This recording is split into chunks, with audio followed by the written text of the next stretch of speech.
Hello and welcome into another edition of Gem State Game Day, coming at you live, Lord willing, on the IdahoSports.com YouTube channel, Facebook page, X account, and Instagram account. Thank you for being with us tonight here every Tuesday night at usually 8 o'clock Mountain Time, 7 o'clock Pacific Time. We're here to break down the upcoming schedule of games across the Idaho 11-man landscape. And for the postseason, we talk 8-man football here as well, all 6 classifications. We're a little later than usual tonight because, well, A, I had something else going on, but also B, I've been having significant internet problems. And so hopefully my internet keeps a good connection all the way through. My name is Brandon Baney, and if my internet does go out at some point tonight, it's going to be up to Hayden Uhlenkott alone to carry the show. Hayden, what's going on tonight? Oh man, that's a lot of pressure for both of us. I don't know if our internet can keep it together for an hour plus, but I guess we'll see. Yeah, between you, it's because where you live in Cottonwood, which is a rural area for sure in Idaho. I live in Coeur d'Alene, and my internet, which rhymes with Ripley, is really acting up lately. So everyone can figure out what internet I have, I'm sure, from that. So anyways, we are here to talk semifinals. Just like the list of football teams continues to fall by the wayside, so does the list of broadcasters here at IdahoSports.com. They've all been voted off the island, Hayden. It's just you and me tonight. I'm excited for this. Absolutely, yeah. 4 teams left. Not a lot of broadcasters. I think you're right, though, but it's the best. I don't want to say it's the best broadcasters left, but it's definitely the best teams left. Yeah, I think maybe there's 1 or 2 teams that raised a few eyebrows this past weekend, and otherwise, I think everything went pretty much how most of us thought it would go. So a couple of housekeeping items before we get going tonight. Thank you for hanging with us live tonight on Facebook, YouTube, X, and Instagram. We want to hear from you, the fans, like Sam Buffington. I didn't hack your Wi-Fi, Baney. Yeah, I don't know, Sam. Maybe you did. Maybe it was Russia. Who knows? I've been having some. It's not just tonight, but it's been like the last couple of weeks. I feel like really sketchy situation. So we want to hear from you, the fans. If you've got something to say about one of the semifinal matchups, you've got a player, a coach, a team you want to give a shout out to, you've got a question for either Hayden or I, throw it in the chat. We'll throw it up on the screen. And then as you're hanging out tonight as well, if you could like, share, and follow, that will help everybody else that wasn't here live tonight find this a little easier on replay amongst all the other crap that's out there on social media. So with that said, Hayden, let's get to it. We'll talk 6A football to start. Here is the latest updated bracket. You had Rigby take care of Mountain View 42-28. That score a little deceptive. It was 14-7 Mountain View at halftime, and then really Rigby turned it on in the second half. Rocky Mountain gets past Eagle. Really low-scoring affair, 13-6. Timberline gets their revenge on Middleton. They lost to Middleton in the regular season. They beat the Vikings here, 21-7.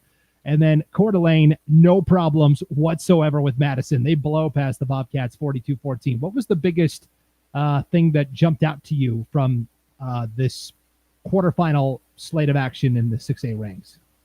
Yeah, I'd like to go the Timberline Middleton game. I bet you could give me a better definition of kind of what happened there. I think it's really interesting just how well they shut down Jake Perez, Timberline. But the Coeur d'Alene Madison game really sticks out. I think a lot of people thought that game would be close with Matt Pancari coming up to, not his old stomping grounds, but where he's had a lot of success, against Coeur d'Alene, and that just didn't happen. I listened to the East Idaho Prepcast and, Ryan Skaggs, and it was just they never really could get out on the right foot. They just didn't feel like they were coming out with a whole lot of energy, and Coeur d'Alene probably played their best game of the year.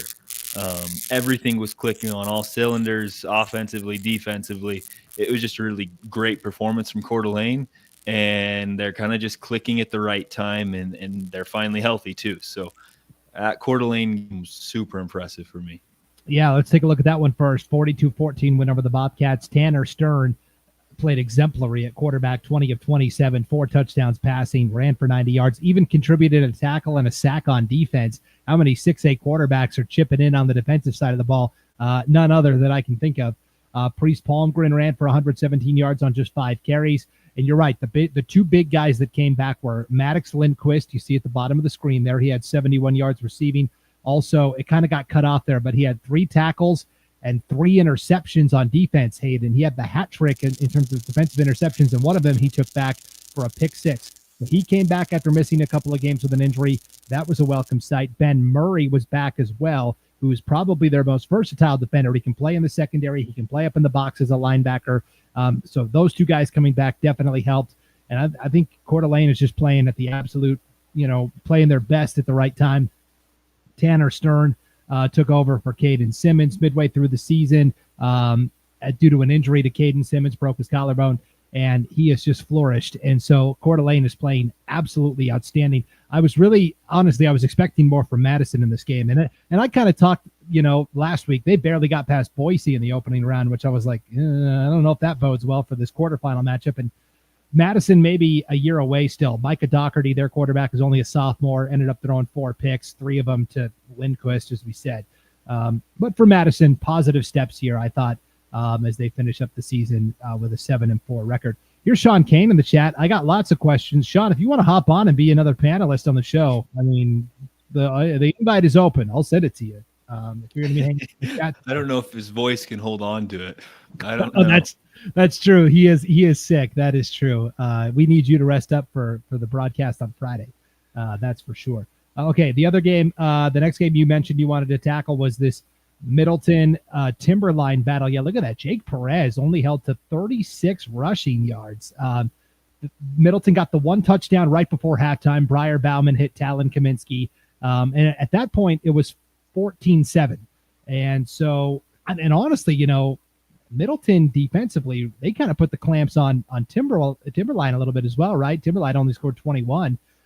Jack Brandt, Hudson Lewis played really well.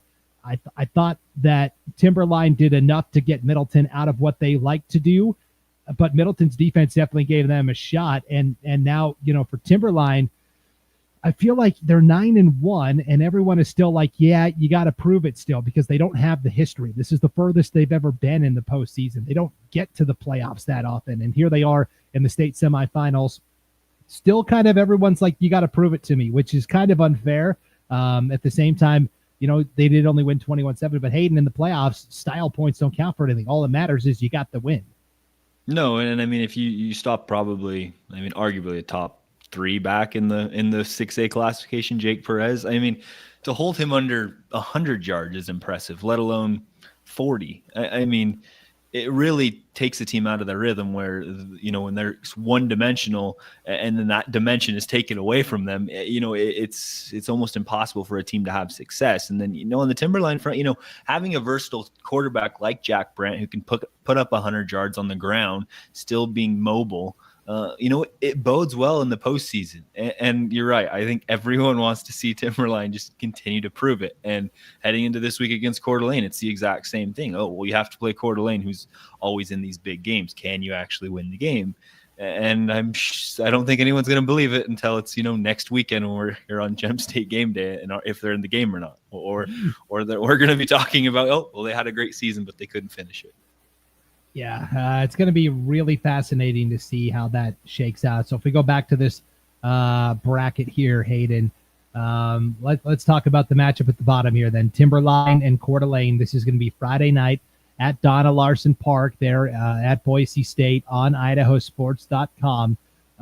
Who do you like in this matchup? These are two teams that I think, honestly, everyone – I don't know this for sure, but I think a lot of people are saying, well, the real state championships happening, Rigby and Rocky and whatever. Coeur d'Alene and Timberline are like, we don't care, and we're going to have our shot next week. I think there's doubters for both of these programs for different reasons. Oh, 100%. Coeur d'Alene started off the year with that 30-point loss to Rigby. That's a really hard thing to look past. I mean, everyone from East Idaho is like, there's no way that Coeur d'Alene can make a game out of it versus Rigby or even Rocky Mountain. So I get the naysayers saying that this bottom brackets really doesn't belong and they're really playing for third place. But I think I would give Coeur d'Alene the advantage just because I think they're playing their best football. If they can run the football with Priest Palmgren and Tanner Stern can continue to move the rock and making smart decisions in the air, I think they're going to have a good shot. That was the question at the beginning of the year was, Tanner Stern, arguably, is he the best backup quarterback in the state? And now he's getting his chance and he's playing really well. And so if he can continue to connect with receivers, I mean, he was making throws all over the field on Friday. So if he continues to play that way, I think they're going to have a chance. But you're playing against a Timberline team that has so many good athletes, just, lots of D1 commits. There's going to be some times where you have one-on-one matchups with a D1 athlete and somebody that's not. And it really comes down to, can you make that play, or they're going to put up points in a hurry. Yeah. And Coeur d'Alene has not faced a quarterback receiver duo as talented as what they're going to see this weekend. Jack Brandt, who is going to UC Davis in the Big Sky Conference, although the Idaho Vandals did just beat UC Davis. And then you've got Hudson Lewis, who committed to Washington State and then decommitted from Wazoo, and he's now going to Utah. And we know Utah's a legitimate Big 12 program. So my question is going to be, can the Coeur d'Alene defense get enough stops? I think the Coeur d'Alene offense will move the ball against Timberline's defense. And yeah, Sean Kane says it in the chat. CDA defense versus the Wolves offense. Yeah, I completely agree there. For the record, I will take Coeur d'Alene. I was talking to a good friend from church who's kind of been following Coeur d'Alene High this year. And I said, I think they've got a good shot. And he goes, no, they never go down to Boise and win. They always go down to Boise and lose. And I said, no, it's going to be different this year. So I will take Coeur d'Alene officially. You got an official pick here, Hayden? I'd go with Coeur d'Alene as well. I like their chances. I do. Okay. 2 North Idaho guys taking Coeur d'Alene. No surprise Shocker. there. Yeah. All right. Well, let's go to the top half of the bracket. Rigby and Rocky Mountain. How did each of these teams get here? Rocky Mountain had the more exciting game, that's for sure. Took out a road game, quote unquote, at Eagle. What is that, like 10 miles? Not that far. But 13-6 win for Rocky Mountain. Low scoring defensive affair. Noah Burnham got his, right? 142 yards for Eagle, but did not find the end zone. In fact, Eagle only scored on a rushing touchdown by the quarterback, Austin Ramsey. And meanwhile, Rocky Mountain did just enough. I mean, Oakley Baxter ran it well. Rayshawn Jones did just enough, 7 tackles and an interception on defense. I think we're learning. We'll talk about this with Skyline and Zion Crockett coming up.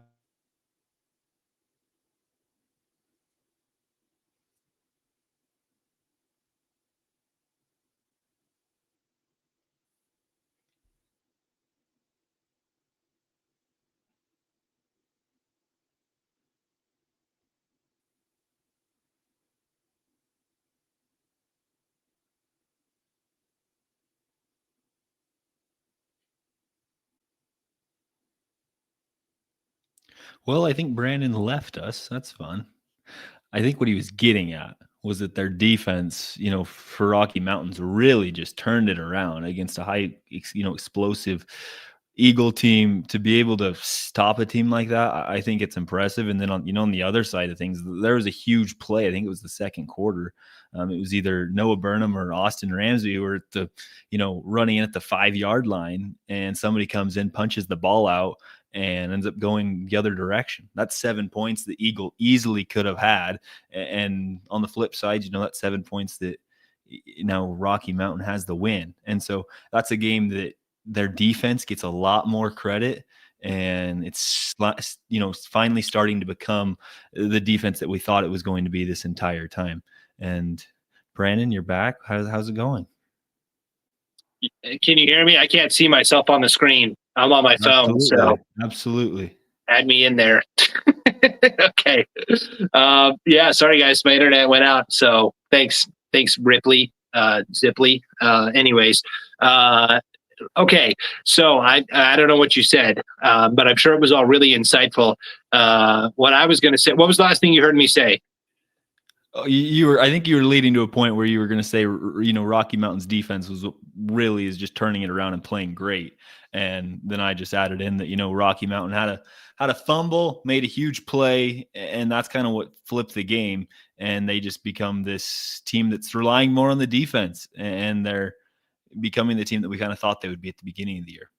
Yeah, and I've kind of been poo-pooing Rocky's defense all season. They've gotten into some shootouts. They've been a little leaky at times, but I'll tell you what, 13-6, that makes me a believer, no doubt about it, holding a pretty good Eagle offense in check. So that it was a good win for Rocky there. If you want to pull up the Rigby box score, Hayden, I'll let you kind of assume the controls since I'm on my phone.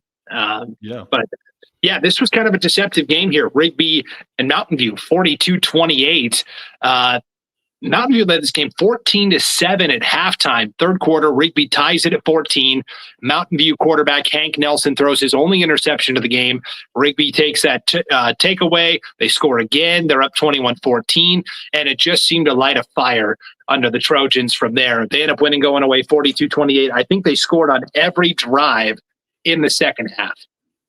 Wow. That's quite the performance. Yeah, I mean, it makes it look like it was a lot closer of a game than it really was, and that that defense for Rigby maybe was a little questionable. But I think you're spot on. I think Rigby's still the team that everyone doesn't want to play with at the end of the year. Yeah, no doubt about it. So, okay, I am gonna here on this. You got me still, Hayden? I do. Okay. Hopefully we don't have to keep ping-ponging between my phone and my computer all night. But, yeah, Rigby gets the win. Jacob Flowers plays pretty well. They are banged up right now, though. Somebody told me 8 or 9 guys are, getting worked on this week, trying to get them ready to go for the game. They're more hurt than injured, but, they are banged up right now, Rigby is. Amani Morrell broke off a run in that third quarter that probably would have been a touchdown, but he kind of twisted awkwardly. And so he ended up being down inside the 5. He did come back later in the game and played, so I'm sure he's fine, but that is something to monitor with Rigby moving forward here. But they do get the 42-28 win over Mountain View. And so if we go back to the bracket here, Hayden, okay, here we go. Rigby and Rocky Mountain, these two played in the state championship game 4 years ago, 5 years ago. It was the first championship I ever broadcast on IdahoSports.com. Rocky Mountain beat Rigby that day in a low-scoring game, but the Rigby Red Devils, very tough to beat this time of year, the defending 6A champs. He did it again. Unbelievable. I think what I would roll with is I'm going to go with Rocky Mountain. That was the pick that I had with, Sean Kane's cold, hard picks. That's who I'm going to roll with again is Rocky Mountain. Hi, Sean. How are you, man? Good to see you. Hey, guys. I'm just there to help out. Brandon being black. Oh, there he is. You guys got me? Yeah. Oh, yeah. Okay. My internet crapped out for a second there again, so I was a little worried about that, guys. Sean Kane, you are with us, even though you're sick. I appreciate the effort.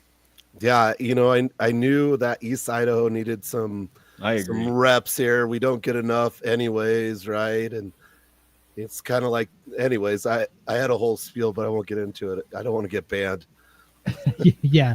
Okay, so I think in this matchup, even though they're significantly banged up here, I think I like Rigby in this semifinal with Rocky. Hayden, where are you at on this? I'm going Rocky Mountain. I can't go away from my cold, hard Sean Kane picks. John? Oh, Rigby. Red Devils in the postseason. Gotta go Rigby. Although I think it's going to be definitely an explosive battle or a low scoring affair. Because that Eagle Rocky Mountain game was kind of low scoring. It kind of makes it going to be interesting, a defensive battle. Yeah, I agree. We lost Brandon again. No, but who's not lost? The Rigby Trojans. That's right. Okay, here's Shannon in the chat, guys. Rocky, thumbs down. Rigby, Red Devils all the way. So that's my official pick, Rigby, Coeur d'Alene. Sean, who you like on the bottom of this bracket, Timberline or Coeur d'Alene? Oh man, that's a tough one. I'm gonna have to go Timberline because I think they've answered every question anyone's asked them, right? If you did the 21 question show, they've answered 22. I'm gonna go Timberline. Okay, I like that. That's a good little catchphrase there. That's pretty good. So, okay, we will take a break. When we come back here on Gem State Game Day, 5A football. The Final Four is set. We're back right after this on IdahoSports.com. Once again, we have contributed to your ideal college savings program. Love, Grandma and Grandpa. Ideal. Eventually, they'll appreciate it. Awesome. Thank you. I love it. College costs money. Welcome back to Gem State Game Day, live on the IdahoSports.com YouTube channel, Facebook page, X account, and Instagram account. If you're hanging out tonight, please like, share, and follow. That'll help everybody else find this a little easier on replay at all of those great destinations. You can also join the chat, be part of the conversation tonight as we are breaking down the state semifinals. And it is time to talk the state 5A semifinals. If you consider Twin Falls, East Idaho, which the IHSAA does for scheduling purposes, you have, well, I mean, they do, though. I mean, I'm with you. Yeah, 3 of the final 4 are from East Idaho here. It's all chalk, guys. Number 4, Twin Falls at number 1, Hillcrest, Friday night in Hillcrest, or at Hillcrest in Ammon. And then it's number 3, Skyline, and number 2, Bishop Kelly. Sean, which side of the bracket you want to start with here? Let's dive down. Let's go down with Bishop Kelly Skyline, because I was at the Skyline Sandpoint game Friday night, and it was a weird game, that Sandpoint Skyline game. It was a litany of turnovers for both teams. There's a time in the third quarter where there's 6 penalties in a row.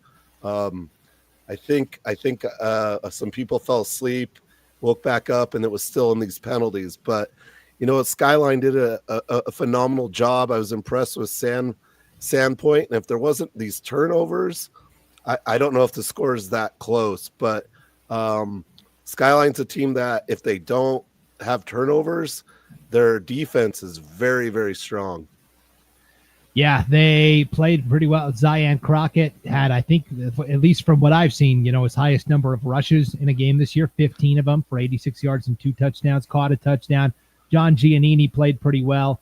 But Sandpoint, it's hard to keep them down. Brock Yarbrough, 3 touchdowns on 9 receptions, 79 yards. The Bulldogs just ran out of time eventually. So, Skyline is another one of those teams where it's not always pretty. I mean, I remember this must have been 2 or 3 years ago now. Skyline's won so many titles.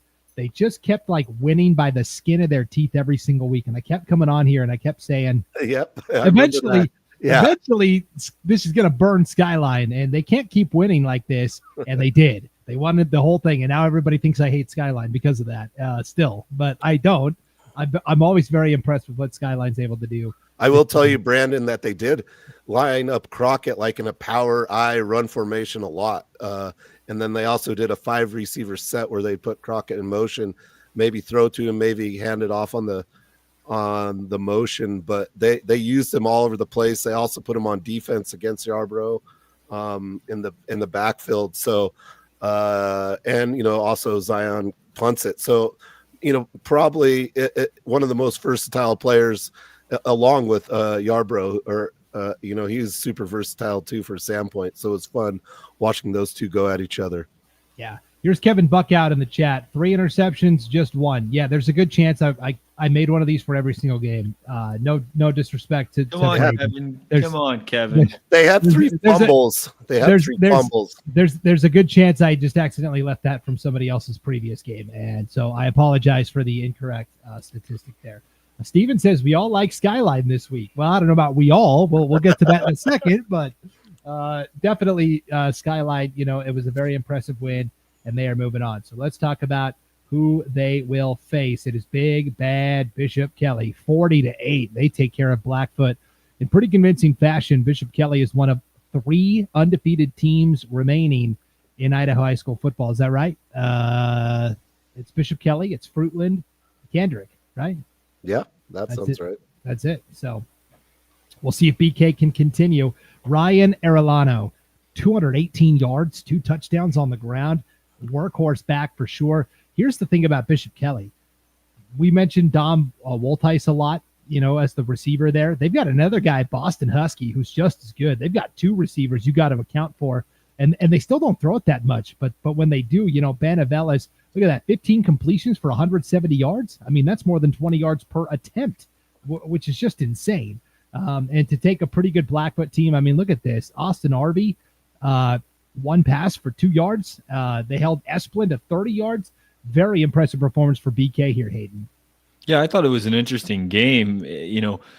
Blackfoot lines up in these formations that are super tight, and the first 2 or 3 drives of the game, That's all Blackfoot did, and they moved the ball on Bishop Kelly, but they couldn't ever finish off the drive. And then BK, on the other hand, would do the exact same thing. They'd line up really tight, and they'd run down their throat, and they would finally finish off drives. And at some point, second quarter comes around, and BK's up 22-0. It kind of just gets out of hand at that point. But I just thought it was interesting how BK could match the style of the team that they're playing and just have virtually no problems. Yeah. There is one undefeated team we forgot about, guys. Ryrie is still 10-0 too. So, Oops. Yeah, the East Idaho guy is asleep at the wheel there on Ryrie. So, Sean, no worries. I came in late. No, you're good. Okay, so let's talk about this matchup then. Bishop Kelly and Skyline, if we go back to the bracket here. This is really intriguing to me. This, to me, is who can dictate their style of play. Bishop Kelly wants to run the ball. They want to then hit the big explosive plays. Skyline this year has been more of the, we're going to grind it out. We're going to have a long time consuming drive. It's kind of a reversal from years past where Bishop Kelly has typically been that ball control team and Skyline's got all the toys. But this year, Sean, it seems like it's a little different. BK is the team that wants to get out and score points. Skyline is the team that wants to slow it down a little bit. Yeah, I think Skyline will run it. They have Caden Cruz. They incorporated a lot this past Friday. He was pretty versatile in the backfield on some motion plays. And, yeah, they'll grind it out. They went to a 5-receiver set, like I said, and they did all kinds of things out of it, run it, pass it, or quarterback run. I think Skyline likes to hit big plays, too, within that rhythm of the grind. I think a lot of this might just come down to who – it could be like a turnover or special teams, right? I think both teams are capable of scoring. I do like Skyline's defense. Taylor in the backfield. Cyril gets to the quarterback. I mean, it should be pretty interesting, but Bishop Kelly is pretty much taking care of everyone in front of him. So easier said than done. Including Rigby this year. So yeah, I think, Skyline's just going to use this for more bulletin board material and further evidence that Baney hates this, but I'm going to go Bishop Kelly in this game. I think, Sean, that's kind of where you were leaning to, BK. Yeah, I picked BK. So, I mean, yeah, I don't know. It'll be tough. Yeah, I have kind of a rule of thumb never to pick BK, and I did. Hayden? Yeah, I'm going to go with the clean sweep. I don't want to. I think it comes down to Skyline. If somebody else can make a couple plays outside of Zion Crockett, if he's not, if he allows somebody else to get open and create some running lanes, I think they could keep it close. And their defense, like Sean says, is one of the best defenses in the whole state. But I think it's just a really tough task against a BK team that can run the ball, whenever they want.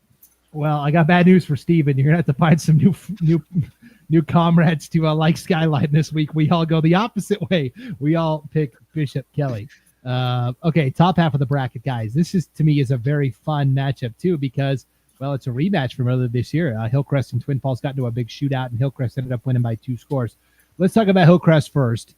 They get the 35-14 win over the Lakeland Hawks. This was a semifinal game a year ago, quarterfinal game this year. I thought Hillcrest did a pretty good job of efficiency. I mean, look at what Tyson Sweetwood did. 8 of 10, 136 yards and a touchdown, ran for 3 scores. Dax Sargent is back. He missed the first matchup with Twin Falls earlier this year, and we know what he can do at both running back and linebacker. And then, I thought they did a pretty nice job of, a lot of empty calories for Lakeland, right? Griffin Tamani, yeah, he rushed for 110 yards, but he only found the end zone once. Peyton Hillman, threw it pretty well, but only found the end zone once. So, Hayden, I was pretty impressed by Lakeland or by Hillcrest and how they were able to keep Lakeland out of the end zone. Oh, for sure. I mean, Lakeland's a good team, but when you have a quarterback like Tyson Sweetwood, he's been in the moments. He's very used to this. He's just comfortable. And he's not going to make any stupid mistakes. He's going to take the easy checkdowns. He's also, going to run on quarterback sneaks, and he's not really going to care if he's, getting banged up and bruised. He's just going to do what a coach asks of him, and it makes it's hard to beat a team when you have a quarterback like that. Yeah. So let's look at the other semifinal or the other quarterfinal game. It was Twin Falls and Century, Sean, and for the Diamondbacks, the ride comes to a close here. They played really well, though. 22-7 loss. Twin Falls moving on. They're 9-2. Century first loss is also the final loss. They finished the season 9-1. Let's just tip our cap real quick, Sean. Sean's a teacher and coach at Century High School, for those that don't know. But what a fun year this was for the Diamondbacks. Oh yeah, just a phenomenal year. 0-17 the last 2 years, go undefeated, regular season district champions, win your first round against, I think many people picked Columbia to beat Century. They said that's when the wheels are going to come off the bus. It didn't happen, but they played really well. They had a lot of chances in this game. They got down the field a few times, just couldn't put it away. And obviously the turnovers are what came back to bite them, but still kept it pretty close, 7-22 to a team I don't think anyone had on their radar being in the second round of the playoffs. Yeah, for sure. On the Twin Falls side, Ty Hess, played pretty well. Dax Payne runs for 113 yards and a touchdown on just 11 carries and has a pick on defense. And, of course, Jackson Saddleberg kind of does his thing. They do a really nice job mixing and matching the different backs in that Twin Falls backfield. So, guys, let's take a look. It's Hillcrest and Twin Falls. I mentioned that these two played earlier this season. It was at Hillcrest's Westmark Stadium. So, I mean, they already, know the lay of the land, as it were. This was a fun kind of back and forth wild game, but ultimately Hillcrest did win that by a couple of scores. Basically, they got up a couple scores and then they traded scores and kind of ping-ponged back and forth. It was 49-28, the final for Hillcrest. Hayden, what would Twin Falls have to do in the rematch to reverse the outcome this time? Well, and kind of that's been the story all year with Hillcrest is, can you put together two halves? And like Rigby was able to. And the other thing that comes down to is, can Ty Hess play a complete game? Can he try to match Tyson Sweetwood step for step? Make the smart plays, make the smart reads. If he can play a complete game, also use his legs because he has good legs. I think they have a running, not even a puncher's chance. I'd say more than that. They just need to play a solid game of football and not make mistakes. That's what's been kind of Achilles' heel against against a team like Hillcrest. Sean, Hayden made that sound so easy, but so many teams have tried to do that to Hillcrest this year, and they come in with a good game plan, and yet the Knights just find a way, right? Yeah, I think Sweetwood's like stupid fast too. He's a tall guy, and he's I think way faster. And having Dak Sargent back in the backfield as another blocker, like he's a linebacker that runs the ball, I think, on occasion. When you look at him, it's going to be pretty tough. I think Twin Falls almost needs to turn it into a ball control game. Can they have long, substantial drives and keep the ball out of Hillcrest's offensive hands and keep it low scoring and keep possession of the ball? I think that's kind of where you might have to look at, because I don't think you can go score to score with a Hillcrest and find yourself on that right side, because what Hillcrest has done all year is, like, after halftime, they seem to play better. I've just noticed that after halftime, whatever adjustments they make, they play better and kind of take teams apart in that second half. So you've got to find a way to play 4 solid quarters against Hillcrest. Easier said than done. Yeah. I like Hillcrest in this matchup. Sean, sounds like you're leaning Hillcrest. Hayden, you got a Hillcrest? I would also agree, Hillcrest. Next classification will be different, I promise. Yeah, well, you know what, Steven, not only do we not like Skyline this week, we all like Hillcrest. So sorry to keep throwing you up there, but we got to move on. Yes, I think we've had consensus so far, but when we come back, Class 4A, yeah, this might get a little wild. The Final Four, it's kind of been the Big Four all season long. The 4 teams in the preseason we thought were going to be here, the 4 teams throughout the season, and now they finally get to duke it out. It's going to be a lot of fun to keep an eye on. So don't go anywhere. We're back with Gem State Game Day and the 4A semifinal breakdown right after this on IdahoSports.com. As Idahoans, we're not afraid to take risks.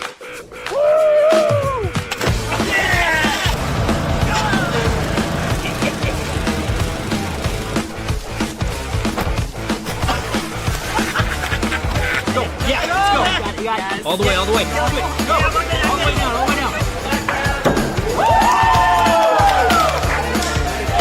Driving under the influence is not a risk we're willing to take. Be around to do more of what you love.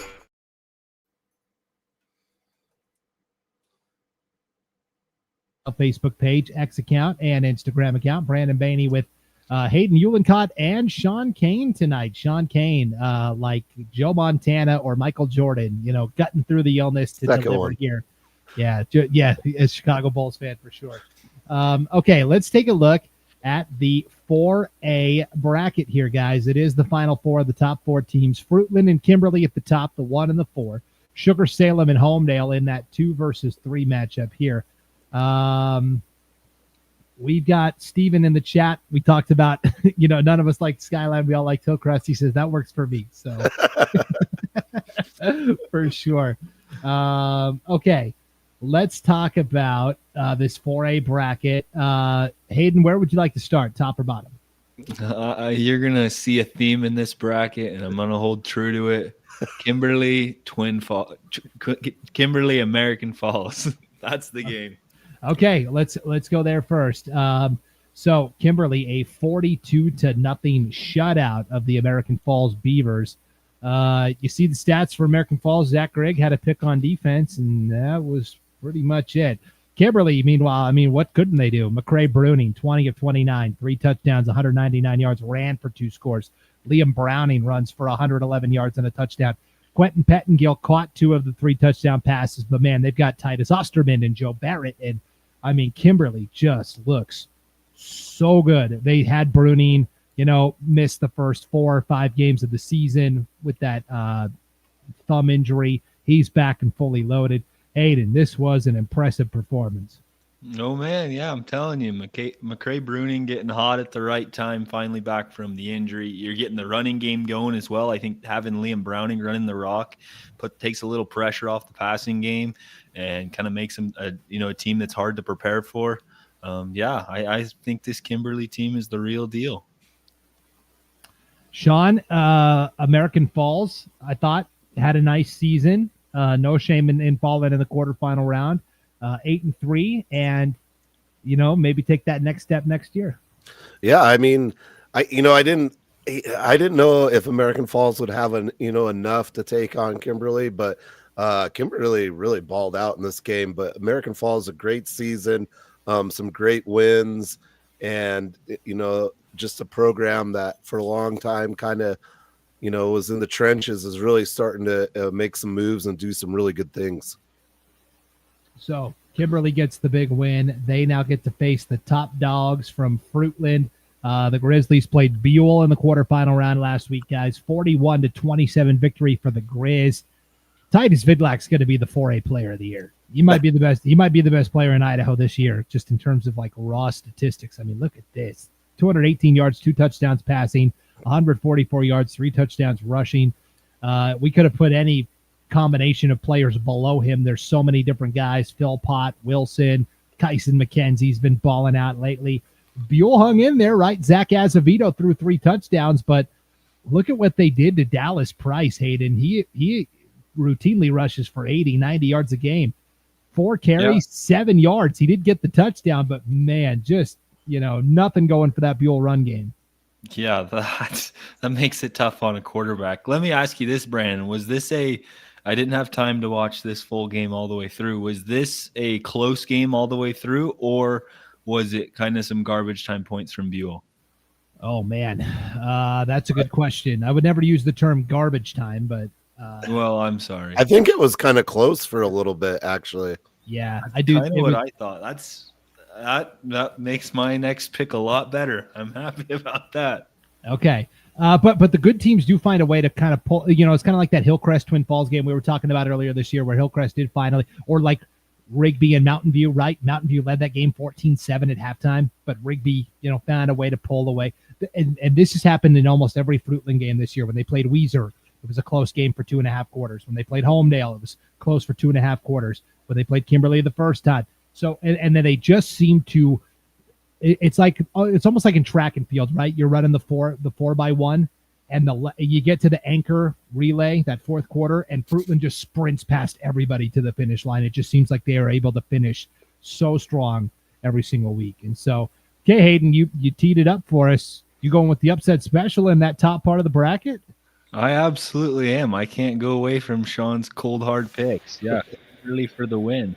I don't know how it's going to happen. I do think that they're going to be able to get in a shootout against Fruitland. I know the first time they played, they couldn't, but they were also kind of running on one leg with Titus Osterman at quarterback. I think it's going to be a lot better of a game. I think they're going to have to make some plays, and the kids like McCray Bruning are going to have to really step up, play, hitting the easy routes, and you're going to have to put some pressure on Vidlak. If Titus Vidlak has all day to hang back and throw the rock around, it's going to be a tough game. But, yep, I am going with the Kimberly Bulldogs. Okay. Hey, in the chat here, we've got Rena Sitz, the head volleyball coach at Fruitland High. Congratulations on that state championship 2 weeks ago. And Fruitland's hoping it's not the only championship this year at the school. Maybe volleyball, football, double dip. That would be pretty impressive at Fruitland. I'm going to go Grizzlies in this matchup. Sean, who do you like? I'm going to go Fruitland, but I find it interesting. Fruitland only gives up 17 points a game. Kimberly only gives up 17 points a game. So I again, we talk a lot about Fruitland's offense, but their defense has been phenomenal, and that's what Kimberly's known for as well. So I'm going to go Fruitland, but I'm going to say whoever's defense comes up with the biggest plays is probably the victor. Yeah. In terms of, recent, 4A history, the last time Fruitland was in a state championship game, guys, was all the way back in 2017. They did win the championship that year. So it's been a little bit of a drought. It's been Sugar, Salem, and Home. It's been the two teams at the bottom of the bracket that seem to be playing for the championship every year. For Kimberly, of course, no championships in school history. They have been yearning to finally break through. They got to the semifinals last year. That's where the journey ended. The last time they were in the championship, and the only time they played in a state championship, guys, was 1981. So for Kimberly, a lot on the line in terms of history here, if they could get past Fruitland. So, and then, Sugar and Homedale. What else is new at the bottom of the bracket? Let's start with the Diggers. They actually got the party started on Thursday night last week inside the ICCU Dome. Sean, no problems here with Snake River, 55-6. Frank Fillmore, pretty easy day at the office, 6 of 6, 153 yards and a touchdown. That'll play. Yeah, those stats are statistically, I don't know how much better you could get. Fillmore has been good all year and did it just nice and concise, really. Thursday night, and Tonks has been running the ball well, and Sugar just doing the things they do, all the time, just playing really well at all phases of the game, defensively and offense, and able to put up big numbers. Sugar only is the best defensive team in 4A, giving up only 11 points a game. So, what's new? Yeah. And Snake River, just walked into the buzzsaw there. Snake River did have a really nice season, I thought. So tip of the cap to them as well. They were the conference champions this year from District 5. And then on the other side, old friends Weiser and Homedale battled here, Hayden, and Homedale had their hands full here, 30-22. They do hang on to get the win. For the first time this year, Xavier Uranga was really bottled up, right? He did throw a touchdown, but only 2 of 5 passing. Tice Fisher caught the touchdown. Look at that defensive line, 13 tackles, a sack, and an interception for Tice Fisher. Pretty good. Javid Blewett ran it well. Weiser, they always seem to do this in the playoffs under veteran coach Tom Harrison. They always play really well. First time in like 3 or 4 years that Weiser is not participating in the state semifinals. And it's kind of the theme of the night, right? Just find a way to advance. You don't get any extra points for style. And so here's Homedale back in the state semifinals. Yeah, I think if you're Weiser, you definitely wish you would have got a different draw than Homedale. I think it's kind of tough, but you're right. They struggle to pass the ball, and the running game prevails. And I think that's it's the common theme throughout high school sports in the playoffs is if you have a consistent run game, it just really bodes well for the playoffs and puts you in a really good spot to win. But the only problem with Homedale is they're playing a team that also runs the ball very, very well in Sugar Salem. So it's going to be a heck of a matchup on Friday. I'm kind of shooting from the hip here. I'm pretty sure this is correct. This is the 8th year in a row Homedale's in the semifinals. The previous 7, 2 ended in the semifinals. 5 other times they got to the championship. No matter what, over the past 7 years, 5 second-place finishes, 2 semifinal appearances. Every single year, their season has ended at the hands of the Diggers from Sugar Salem. I had somebody from Homedale tell me once that sugar is kind of like a swear word over there. Like you like stub your toe. Oh, sugar. Like that's the level we're at with these two programs. So, Sean, is this the year the Sugar Salem finally get toppled by Homedale, or does the heartbreak continue? No, I don't think so. I mean, but these two teams have played just some crazy battles in the ICCU Dome. And maybe formerly the Mini Dome is where the battles happen. Now it's the ICCU Dome, and they've played here many times before. Anything's possible, but I think Sugar is just firing in all the cylinders. I don't see a lot of holes.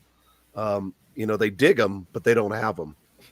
And it's crazy because they lost so much to graduation from last year. And Coach Richens, when I talked to him in the preseason, he was like actually really excited this year. He said, because it's so many new guys, and I'm looking forward to them kind of forging their own identity. And hey, it looks really similar to the identity of all the other teams, just winning and lots of it. So, Hayden, what do you got in this bottom part of the bracket?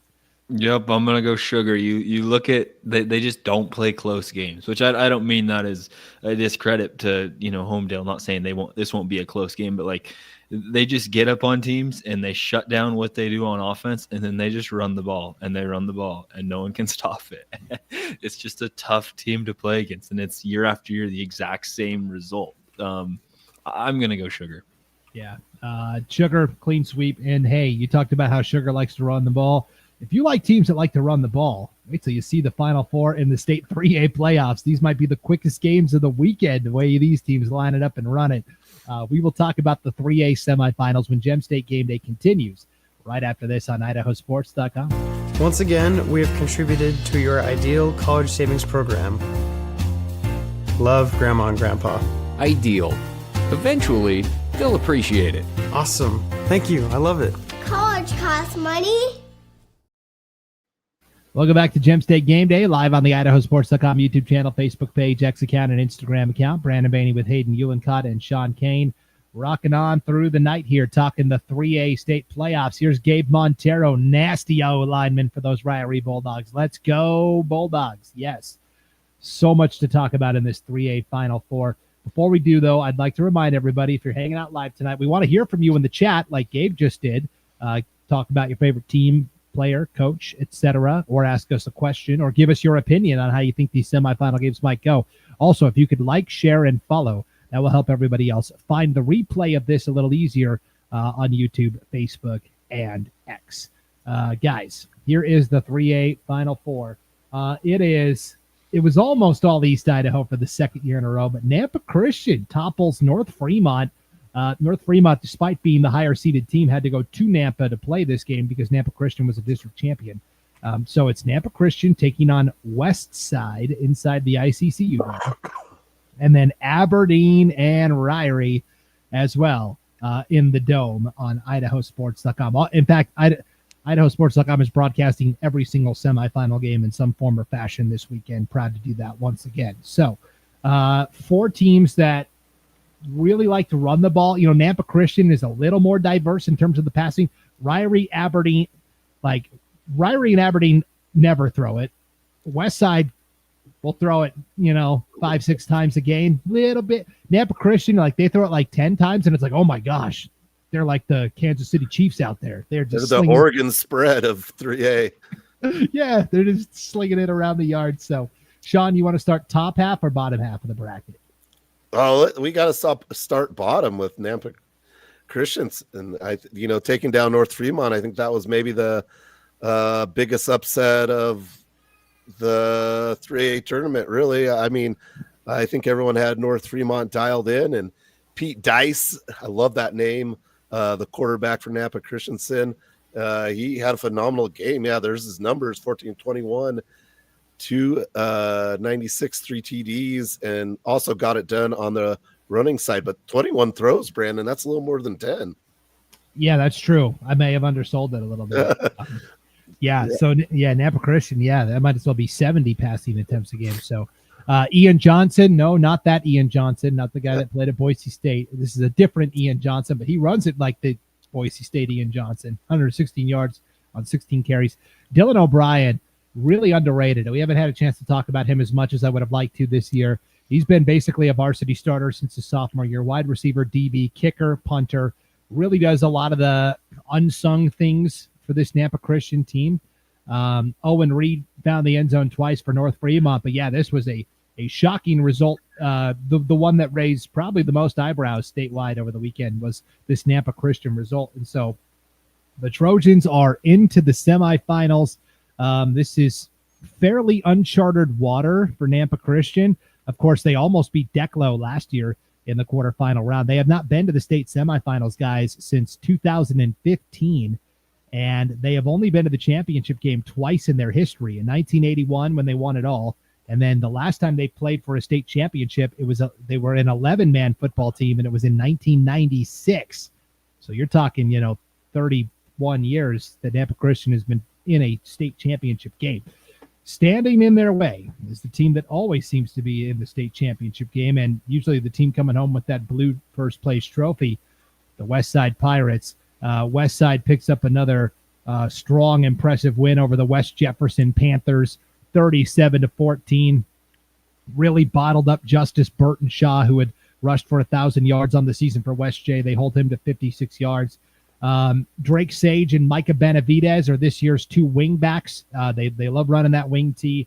Drake Sage runs for 96 yards and a touchdown, took a kickoff back 90 yards for a score that really got West Side going in this one. And hey, Sean, what do you know? West Side, back in the Final Four.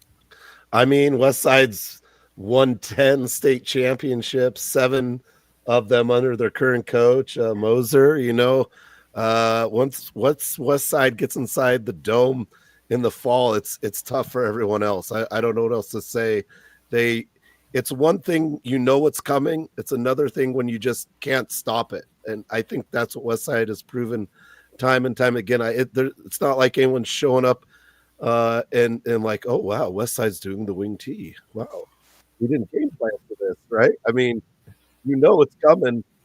How do you stop it? I don't know. Write a book, make some money. That's right.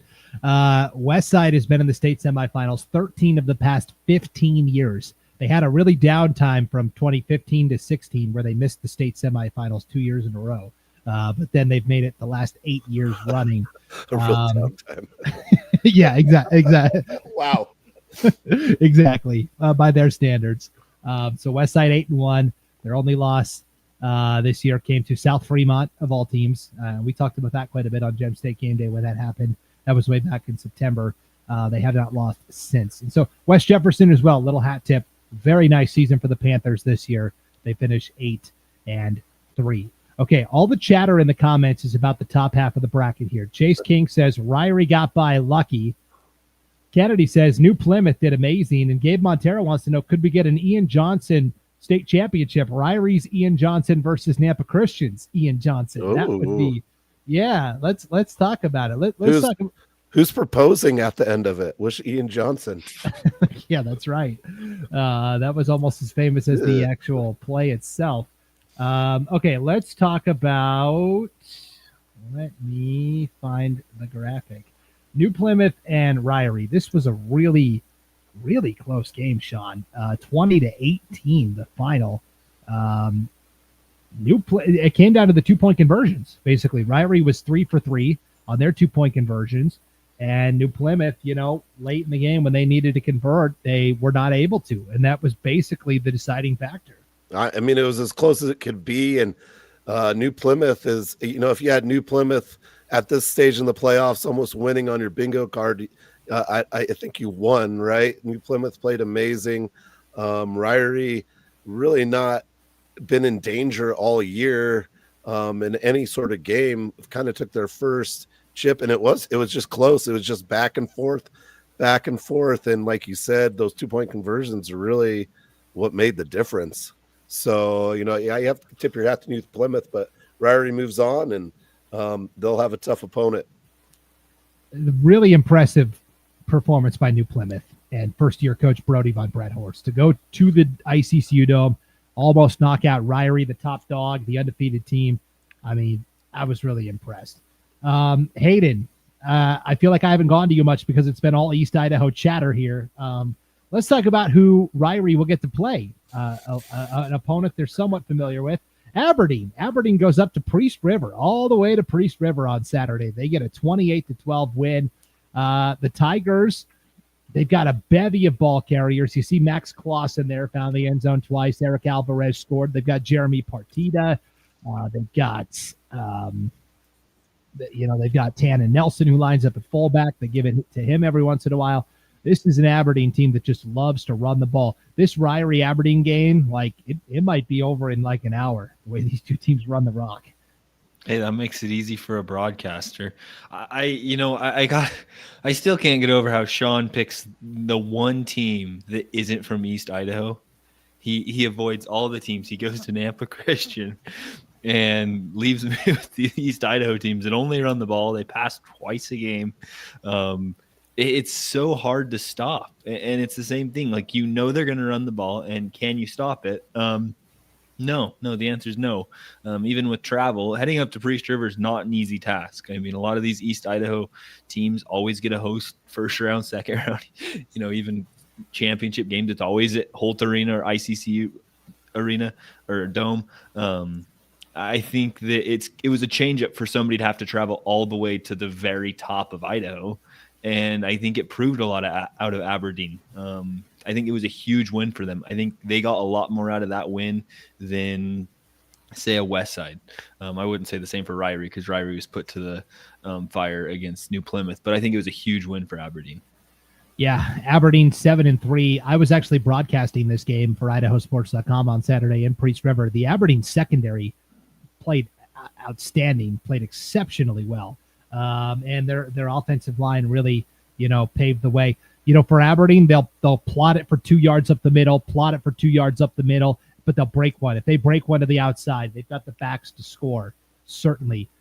Sean, the concern I have, if we go back to this bracket now, the concern I have with Aberdeen is Lupe Ortiz is not 100%. He's not right. He played the first series defensively on Saturday at Priest River, and he played the first play or two on offense, and he got popped. Like, he ran the ball and got popped, and he was done for the day. He is clearly going through a shoulder injury of some kind, had kind of a brace on that shoulder. He did not play.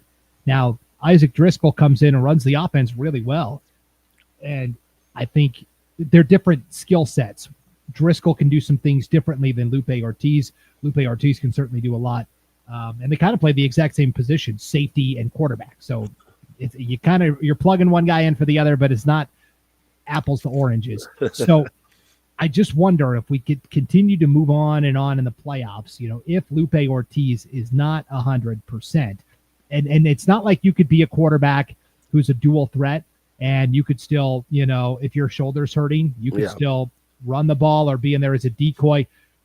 Because of the offense Aberdeen runs, we know Lupe Ortiz is only going to throw it 2 or 3 times a game. So you have to be 100% to really be effective back there. So that's my question is, could Aberdeen win without Lupe Ortiz? I mean, they did this last week. But Priest River is no disrespect to Priest River, but no. Ryrie is yards ahead of where Priest River is. Yeah, I mean, I think it's difficult. Like, Lupe Ortiz is not only like the stud of the team, he's kind of like the leader. I mean, he's the rally caller guy. He's the, picks the guy up and goes, let's go get it. I've seen him play for a number of years now. I mean, it's definitely going to be a much difficult task also because of I think he's pretty solid on the defensive side of the ball. And that's what you got to think about against Ryrie. The Ryrie comes in with the 2-headed monster of Colton Lewis and Van Noy and running back. And how are you going to stop that without everyone, right? These teams it's not like, oh, the next guy is as good as Lupe Ortiz. Maybe he can come in and play the plays, but it'll be tough. It'll definitely be tough, but they'll probably, in Aberdeen, they got Mr. Miyagi. They'll probably just get him, one time, he'll be ready to go. Yeah. Well, let's hope. Okay. For Aberdeen, they have not been to the state championship since 2015, and there are no state championships in their school history. 3 runner-up finishes, the most recent coming in 2015. And for Ryrie, I mean, hey, with each passing game, it's rarefied air. They got their first playoff win in school history last year. They got to the first semifinals for the first time in school history last week. So this is, I mean, they've never been to the championship. They never won a championship. It is all history-making performances at this point for the Ryrie Bulldogs. Kennedy says Nampa Christian is winning it all. Hey, and here's, I love 4A football. On the 4A side, who do you think are the top specialists in that division? I'm going to assume they're talking about special teams players, and there's really two. Like when they come out with the All-State team later this year, it's going to be really hard to decide, who's that first team kicker and punter, because you've got Lucas Hall from Homedale, who I think could be a Division I kicker or punter, certainly. And then you got Porter Tykert from Sugar Salem, who's a soccer player that also kicks. But then you've also got Eddie Paz from Kimberly, who's also a fantastic kicker. Really, and I got to be honest, I don't know much about Fruitland's kicker. I'm sure he's excellent as well. But the 3 of the 4 teams that are in that 4A Final Four all have outstanding kickers. Eddie Paz for Kimberly, Porter Tykert for Sugar. And I think the best one is Lucas Hall from Homedale. So that's my 2 cents there. You guys have an opinion on 4A special teams? I concur. Okay. Yeah, no. Oh, well, Kennedy says Nampa Christian is winning it all.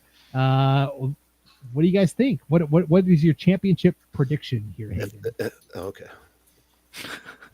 Well, Sean, if you're ready, hop in there, Sean. I was going to say, if Nampa Christensen didn't have to play West Side and they had to play someone else, I'd almost be aboard that train. But unfortunately, I think that train it gets halted at the stop, and West Side moves on in that game. And is that the one we're doing? Because that's what I'll pick that one. Yeah, and then who do you like up top? Man, I'll go Ryrie. I don't know. I feel like if Lupe, I think this could be just a battle. New Plymouth showed the teams that you can hold this Ryrie offense, and Aberdeen at full strength, I think, is up to the task. Aberdeen's really good at playing those low-scoring, grudge-out games, but I'll go Ryrie, West Side. Okay. Hayden? On the bottom half, I'm going to go with Nampa Christian. I think wow. I know. It's crazy. He hasn't been to Dayton, Brandon. Nope. Yeah. I haven't. No, I know West Side's a pretty no, I don't even want to say pretty solid team. I don't even want to say how good they are. No, I think Nampa Christian, I was super impressed with them last week against North Fremont. Pete Dice throws the ball really well, and he might be one of the best quarterbacks West Side sees this year. And I'm just curious how the secondary of West Side matches up against somebody that's going to spread it out a little bit more. And then the question comes, can you actually stop West Side? Not entirely sure if they can actually pull it off, but that's my upset. Nampa Christian knocks off West Side. On the top half, I actually thought Lupe Ortiz was playing, so I spaced the graphic. Before that, I was going to go Aberdeen over Ryrie, which would have kind of gone back on what I thought earlier, which was Ryrie, but I think Ryrie is going to win. I think it's going to be really close, and I think the more they accomplish this year, the better. I mean, it's just a great season that Ryrie's put together, and hopefully they match up in the championship game against Nampa Christian, and one of them gets a state title. Okay, Hayden's got the Hollywood script all ready to go for that championship. Yeah, Sean and I have done many a game from Dayton and West Side High School with different culture. And when they go to the Dome, it's kind of the same thing. So I'll take West Side. And guys, I don't care if Lupe Ortiz is playing or not. I'm taking Aberdeen over the Ryrie Bulldogs. I'm doing it. I believe in that Aberdeen defense. When they played earlier this year, by the way, Ryrie did play Aberdeen in the regular season. Ryrie only won 20-8. And both of those bell cow backs, Van Noy and Lewis, were each held to under 100 yards. I believe in this Aberdeen defense. I think they will break just enough plays to make a difference in the contest. And I will go Aberdeen. I've been on them all year. I think everyone's been dismissing Aberdeen. They've been writing them off. They just continue to defy the odds. And I will go with the Aberdeen Tigers. That's my upset special this weekend over Ryrie. So We'll see. That'll probably blow up in my face, but you're very passionate about it. If we could clip it later and they win, or it'll be nice. It'll be a nice little clip. 100%. All right, guys, we will take one final break and we will come back and just kind of quickly glance at what's going on in the 8-man ranks this week. Class 2A and 1A, those Final Fours have also been set, and then we'll wrap up the show. So don't go anywhere. Gem State Game Day rolls on right after this on IdahoSports.com. As Idahoans, we're not afraid to take risks.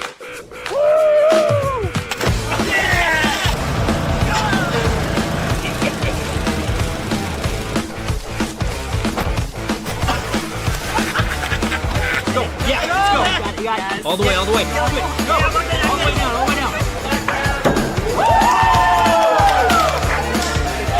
Driving under the influence is not a risk we're willing to take. Be around to do more of what you love.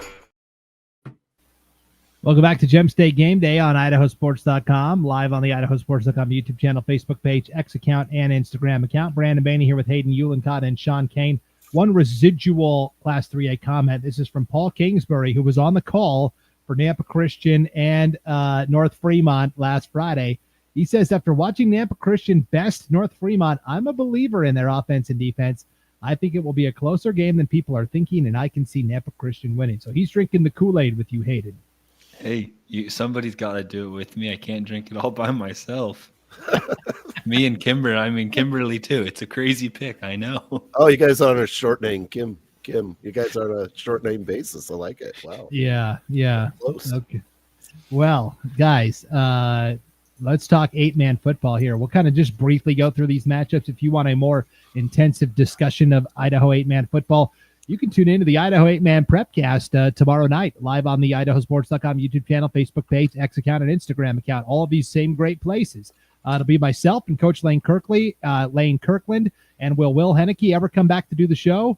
Who knows? He's been gone a lot lately. Just saying, that perfect attendance record out the window for Will Henneke. I think he'll be back next week, or this week. So, big 8-man discussion tomorrow night. That'll be at 6 o'clock Pacific time, 7 o'clock Mountain time here on IdahoSports.com.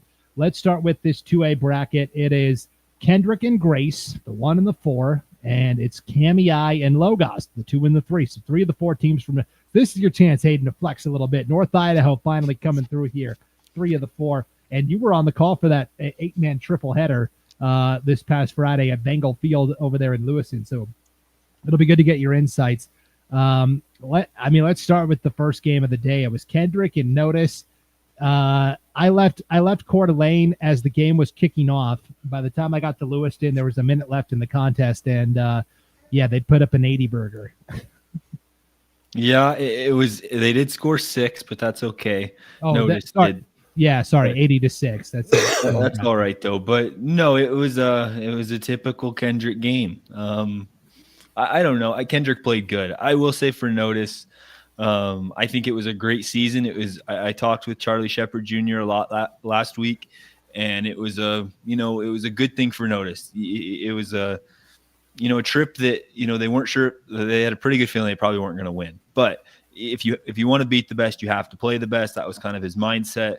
And that's the only way they're ever going to get better. And I think Notice is a up-and-coming team.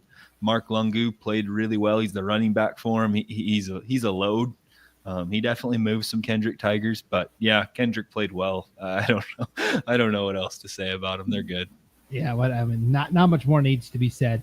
The latest team that gets to line up and try and whack the piñata is the Grace Grizzlies, Sean. They beat Prairie on they prevented a North Idaho sweep.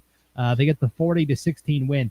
I do think this is the one team that maybe could match Kendrick's firepower. You see what Gavin Draper did there, 326 yards and 5 touchdowns through the air. What do you think?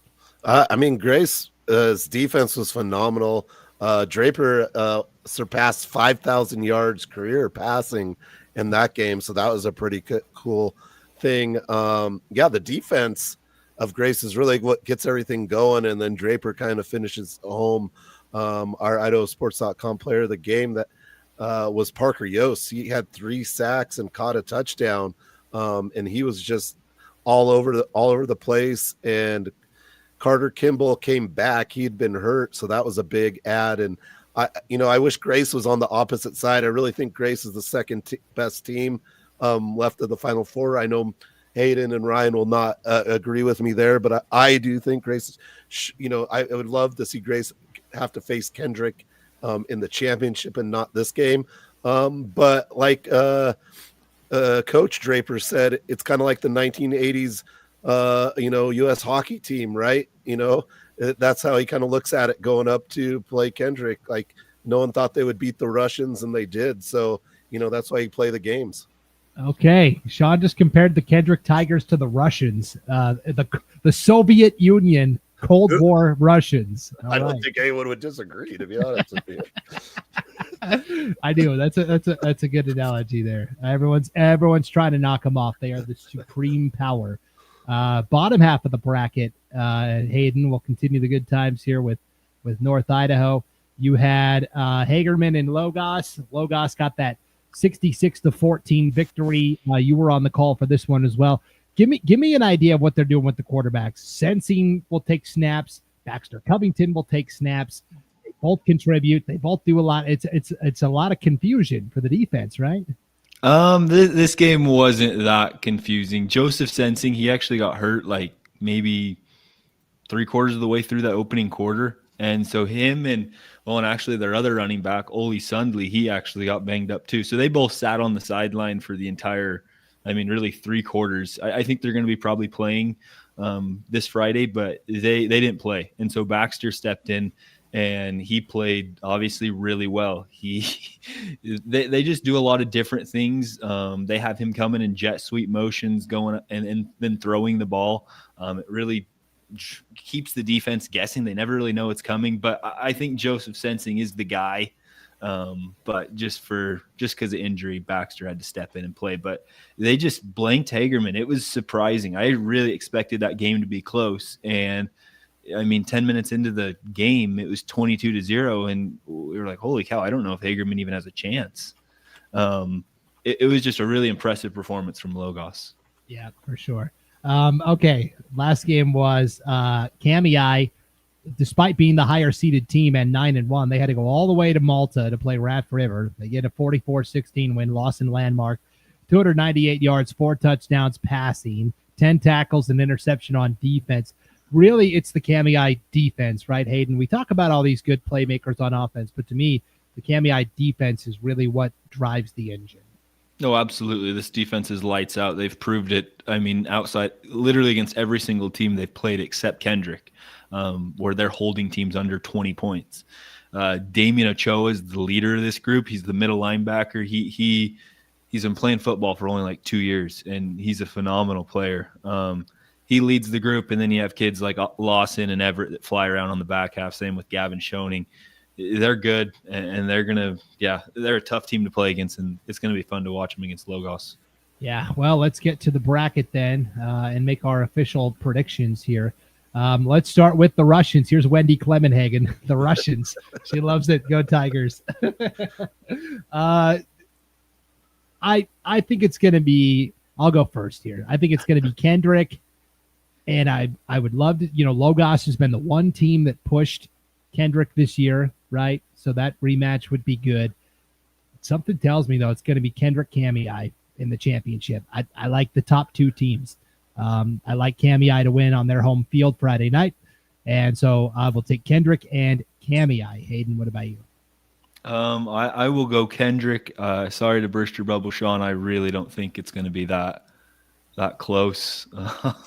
I think Kendrick's gonna. I think this is a really cool game. Like, I know Brandon's on the call. This is a really cool game. You're gonna see Kendrick playing as hard as they can for 4 quarters, or at least for as long as they can before they get pulled. They don't get that very often, which is weird. But yeah, they don't really play a lot of teams that are that competitive to them.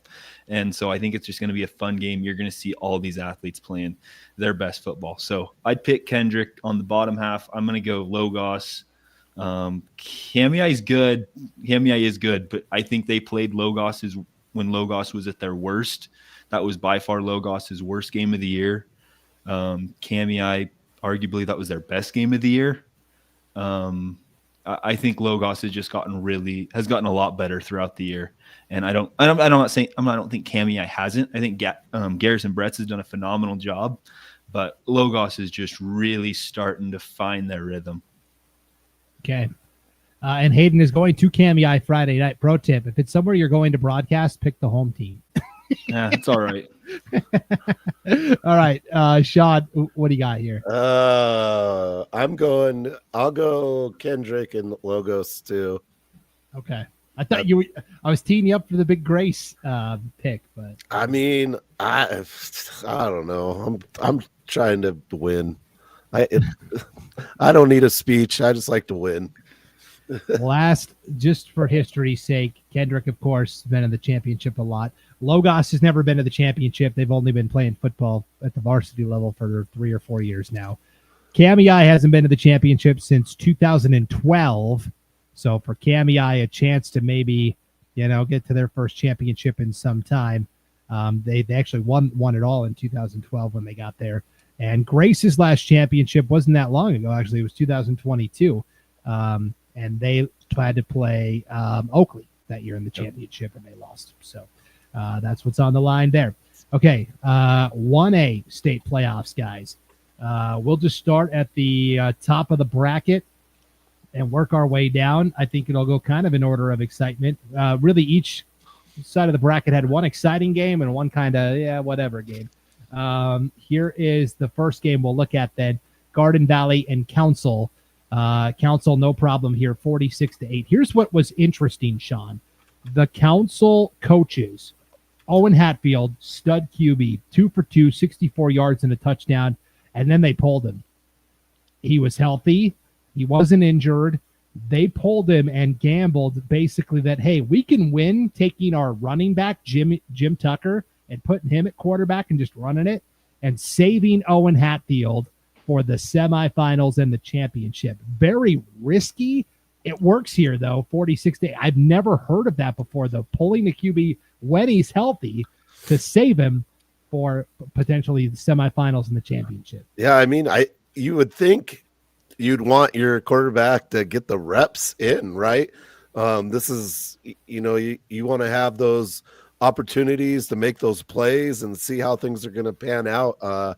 It's very risky, but I mean, it panned out. But it'll be interesting to see how it goes on. Was he injured or anything? No, and they've been keeping him on a pitch count all year because he did get kind of beat up last year, and they didn't advance to the semifinals last year. So they've already gotten further this year than they did a year ago. In fact, it was Garden Valley who took him out in the quarterfinals last year. So I don't know. I just thought it was really interesting. And yeah, there's risk of injury anytime you're playing football, but okay. I just thought it was really interesting. Yeah, it's bold move gotten. Yes. Hayden, this was a really fun game Saturday on IdahoSports.com. Carey had to come to the horror. Carey has never been. I asked Coach Lane Kirkland this on the 8-Man Prepcast last week.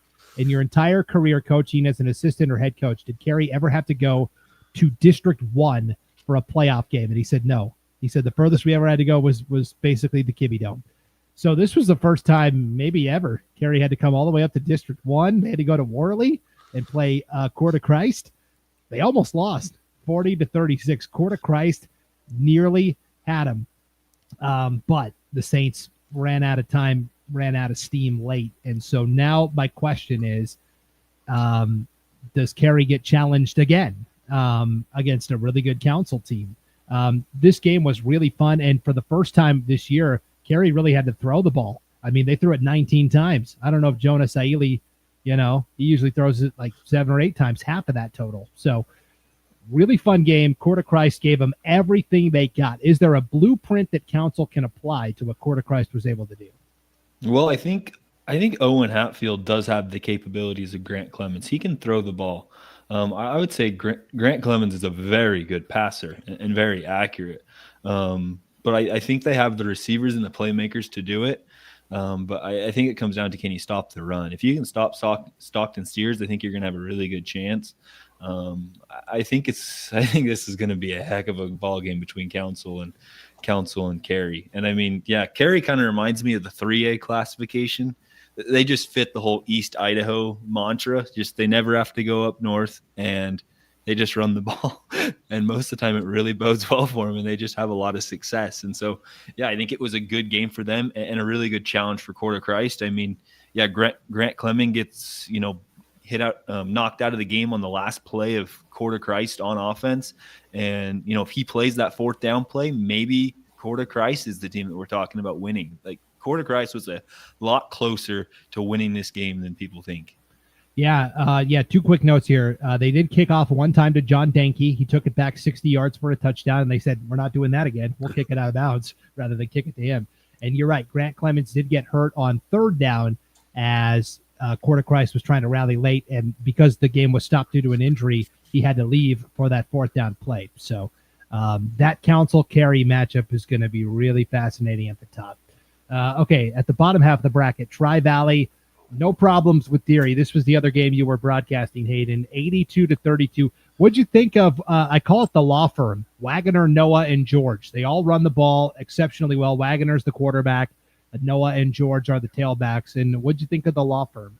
This was by far the funnest game that I did on Friday. That was a blast. I mean, Deary was a lot closer than it looks. There was a point in the game where it was 54-32. Like, Deary could score the ball, and they had a kick return. They had 2 70-yard touchdowns. Like, they were moving the ball. But Tri-Valley, I don't know if Tri-Valley was in outside of one third down play. Like, they were getting 10 yards of carry every single time they touched the ball. Eli Noah played great. This team is, man, I would not want to play them. Yeah, well, the Wallace Miners get to play them because they just keep on winning these really close, exciting games. Sean, the first 2 weeks of the postseason, I've been on the call for Wallace's game. They beat Salmon River 64-58 in the opening round. They beat Genesee on Friday night in overtime 68-66. Ironically enough, it comes down to a defensive stop. It goes to overtime, tied at 60. Wallace scores on their first play. They get the 2-point conversion. Genesee scores on their first play. I'm thinking, okay, they're going to march it in for 2. We're going to keep going. And Wallace absolutely blows up the Genesee offensive line. They stopped quarterback Jackson Banks dead in his tracks, and it was over just like that. I was like stunned when it was over. That's a really hard way to continue to win, right? If you're Wallace. I mean, yeah, the Miners, they just have found ways to win, and that's what it takes in the playoffs. And it's tough. I mean, I don't know what to say. And high school overtime is always just kind of interesting. It can be this long, drawn out thing, or what you just described. It just ends. That's it. You're kind of like, you're probably like, wait, when's the next play? Oh, wait, it's over. Yeah, I was shell shocked at the way it ended. Honestly, Cooper Miller, 9 touchdowns, 394 yards passing, 6 scores, 100 yards rushing, 2 touchdowns. Caught a touchdown pass from Lennox Radford as well. And guys, this game, Wallace was down by 16 with like 6 minutes. They were down 14 with like 6 minutes to go. They score. They get an onside kick. They score again. They get the ball back one final time before regulation expires, and Genesee commits 3 consecutive defensive penalties. So we had 3 untimed downs where Wallace had a shot, and finally they weren't able to score, so we went to overtime. It was just a bananas game. If Wallace cannot go to Tri-Valley and win, it's because I wasn't there. I'm their good luck guy, right? And I'm not there broadcasting, so we'll see if they can overcome not having me there. Brandon, I got to ask, was Cooper Miller the player of the game, or did you find someone else? Yeah, I didn't make that mistake twice. Yes, Cooper Miller was my player of the game after I famously did not select him in the first round. So, all right, guys, rubber meets the road. I really love Wallace. They're a fun team. I do not think they're going to advance past Tri-Valley. That's just too good of a team. Up top, Carey and Council. Until somebody actually does it, I'm going to keep going with Carey. Quarter Christ kind of laid the blueprint on how you can do it. You got to try and match him, basically. And Carey's offensive line is so good. But this is the best defensive line that they will have faced this season. Council and Carey have the 2 best offensive and defensive lines in 8-man football. There's no doubt about it. And so this one's going to be a really fun game on Saturday, but I will take Carey and Tri-Valley. And Hayden, what are your picks? I'm going to go Tri-Valley by a considerable amount. Tri-Valley is probably. I don't think they're going to – I bet they score every single time they touch the ball. I don't think they're going to get stopped. And then I'm going to go Council. I think we're going to see a District 3 rematch. Council, I think the Cinderella run continues as the number 1 seed, and somehow they knock off Cary. I think it's a tough task, but this is the team that they've been hoping for. If we get that, if you speak that into existence and we get the Tri-Valley Council rematch, we're in for a treat, because Council won that in the regular season finale 58-50 on IdahoSports.com. What a rematch that would be. For Tri-Valley, they have not been to the state championship game since 2017. They played Cary that year in the championship. Ironically enough, Cary won that year. Cary, of course, gets there every year, and they won just last year. Council, the last time they got to this far, and well, for Wallace, I'll say the last time Wallace was in the championship, and really the only time in school history, was back in 1986. And then for Council, the last time they were in a state championship game was 2013. And I'm sure they also lost to Cary or Salmon River or somebody like that. There. Sean, what are your predictions? I'll just go with what Coach Kirkland says, Cary. Okay. Who do you like on the bottom? And Tri-Valley. And right now, I had picked earlier Cary maybe to win it all, but right now Tri-Valley seems to be the best team. And, I got to see them last year, and they've just gotten better, and they were good last year. So, Tri-Valley and Cary in the championship. They do give up the most points of those three, Council, Cary, and Tri-Valley. So that's the only thing I'm worried about. But should be a lot of fun. Really good semifinal games on tap. And once again, IdahoSports.com is proud to bring you all 12 semifinal broadcasts from every corner of the state with a dedicated broadcast team in some form or fashion. Sean is going to be a part of that. Hayden is going to be a part of that. Hayden's going to be in Kamei Friday night for Logos and Kamei. Sean, you're going to be at Hillcrest, I think, right? That is correct, sir. Yeah, for Hillcrest and Twin Falls. Yep. And I'm going to be in the Kibbe Dome in Moscow for Kendrick and Grace. So it should be a good time. You can check the Game Streams tab on the homepage at IdahoSports.com for complete dates, times, locations, and listings for those postseason broadcasts. Sean, thank you for hopping on while you were sick tonight. You really added an element to the show that was lacking. Yeah, and I believe, Brandon, you're doing a Grace versus Soviet Union. I don't know if you had that on there, but right. Correct. USA versus USSR. Yeah. Hayden, as always, thank you as well. Absolutely. Pray for me as I go to Kamei. Yeah, you're walking into the Cubs den after you picked them to lose to Logos. That should be fun. So on that note, thanks to everybody that tuned in tonight on Gem State Game Day. Only one more of these left next week. It'll be the championship edition. Good luck to all the teams competing this weekend in the state semifinals. Travel safely wherever you're headed, and we'll see you back here next week for the championship game edition of Gem State Game Day on IdahoSports.com.